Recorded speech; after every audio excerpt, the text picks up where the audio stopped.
দেশকে রক্ষা করার জন্য আজকের দিনেই ভারতের সৈনিকরা আত্মবলিদান দিয়েছিলেন।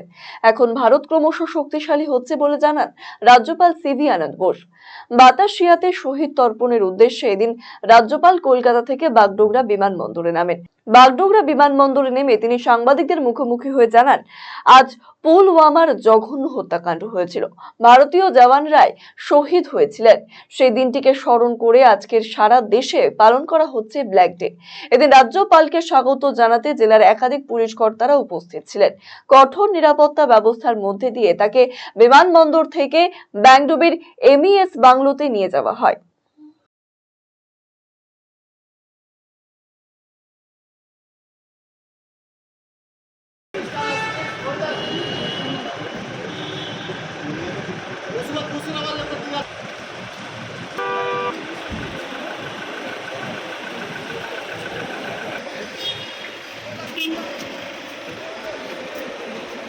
This is an occasion for us to rededicate ourselves to defend our country.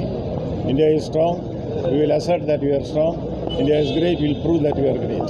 Sir, regarding the presidential position of the president in Manipur, do you think that the peace will be restored finally in Manipur? so what is the reaction regarding the presidency?